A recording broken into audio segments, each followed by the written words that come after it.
Right, I think it's the design. You can't mistake what this car is when you see it. My favorite part of this car is the box flares. I mean, it just sets this car apart from anything else.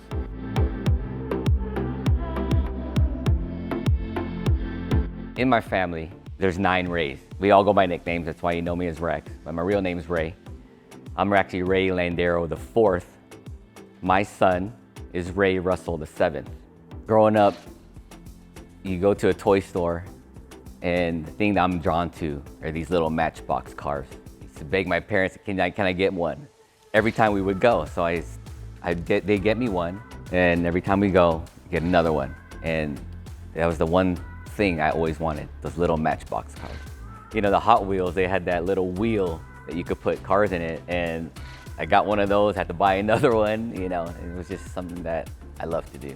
I can't even remember at this point what cars there were, but you know, I just love them all. I had 2 posters in my room.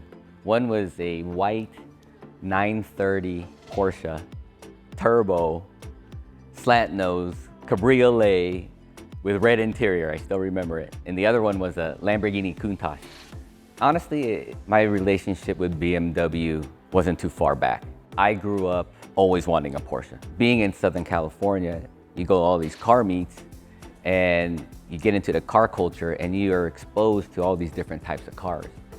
And one thing I'm always drawn to in these car meets are these old cars.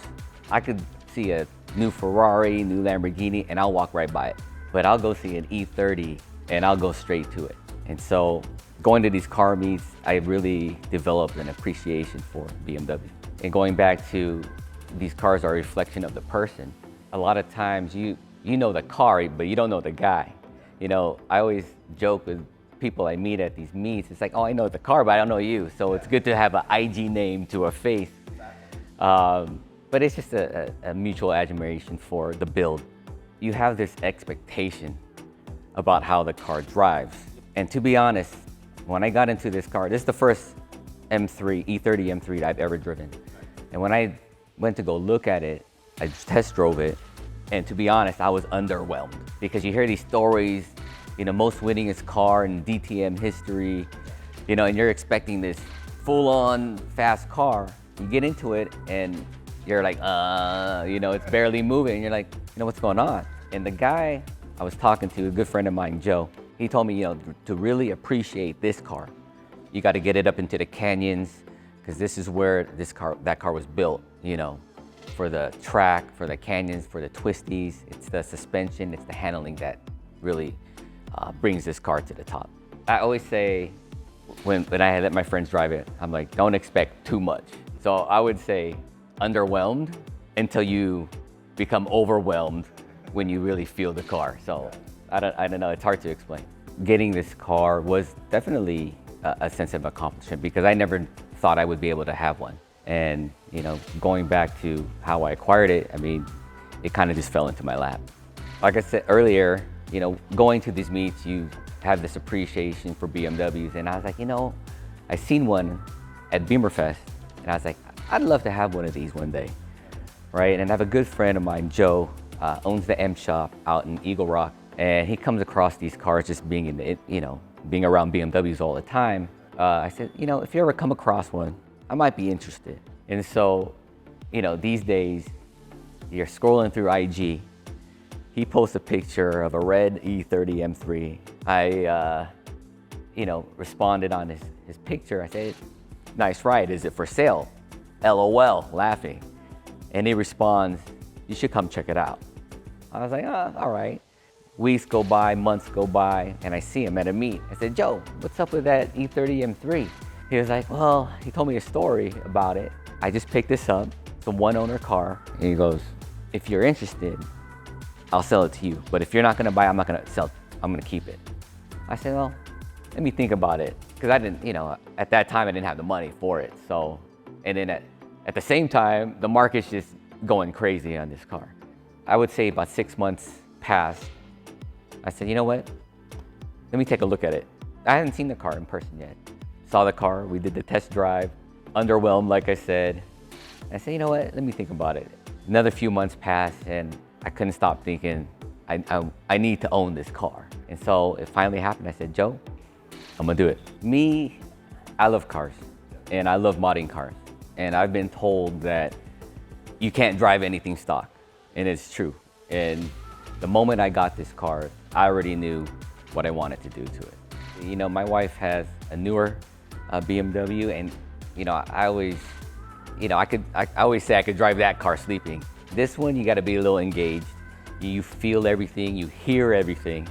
It really does take you back in time where you really have to drive the car. For me, the design of the car, it's unmistakable. You know it's an E30 M3, you know, with the box flares, the square body, the clean lines, the sharp lines. So as far as design and suspension and handling, I think it is perfect. The one thing I would change is a little bit more power, you know. When you take this car, to really feel this car, you got to get into high RPM, you know. So when you're in the 5 and 6 and just moving, that's where you could feel it. I love taking this car out in the morning, no cars on, and just ripping it. I mean, I've taken it to the canyon a few times, and you know, the thing they say about this car is it corrects itself. Yeah. And I didn't know what they were talking about until I got into the canyons. And driving, and you feel like you're going too fast in that turn, but it gets in there and it takes it. And it, like it said, it does correct itself. You think you're going too fast, but then you hit it and it just goes with it, yeah. I like to cruise with other people. You know, I've got a lot of friends that are into the hobby. You know, they say, you know, it's always funner with more people. I'll daily drive it, you know. I'm fortunate enough to have a few other cars, and you know, you have to drive these cars. You can't just let them sit. So I drive it every once in a while. I would say it is tight. I mean, you know, it's very responsive. You move it a little, you want to hit that turn, it responds. I upgraded my brakes to Willwood brakes, and so it does stop on a dime. Right now, well, going back to Joe, you know, he said, if you do buy this car, I'd love to keep working on it, and I wouldn't take it anywhere else. You know, he knows this car in and out. Everything I've done to the car, he's installed. I take pride in, you know, my builds and making sure that everything's on point, as they say. But I feel like it is a representation of me because, you know, everything on this car came from me. So I didn't realize, you know, I like a loud exhaust, and I went with a full race Super Sprint exhaust. And I don't know if it's because I'm older now, but now it's just super loud. You know, when you get on it, it does sound amazing, but if you're going on a long drive, it gets a little bit old. This car is easy to drive. I mean, I could be doing 3 things at once and drive this car still. You know, it's really easy. It's super responsive. The clutch is light.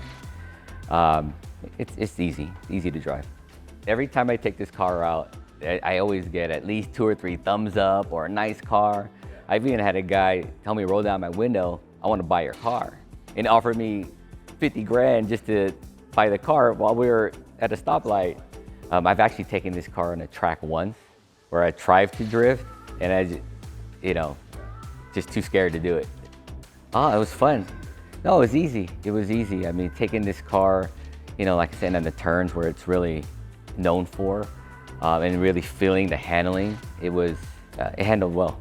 The funnest part of going to a meet is, you know, going with your friends, and everyone's just boom, boom, boom going down, and it's a sight to see when you have like 8, 10 fixed up cars going down the highway. You know, that's for me is the fun part, driving.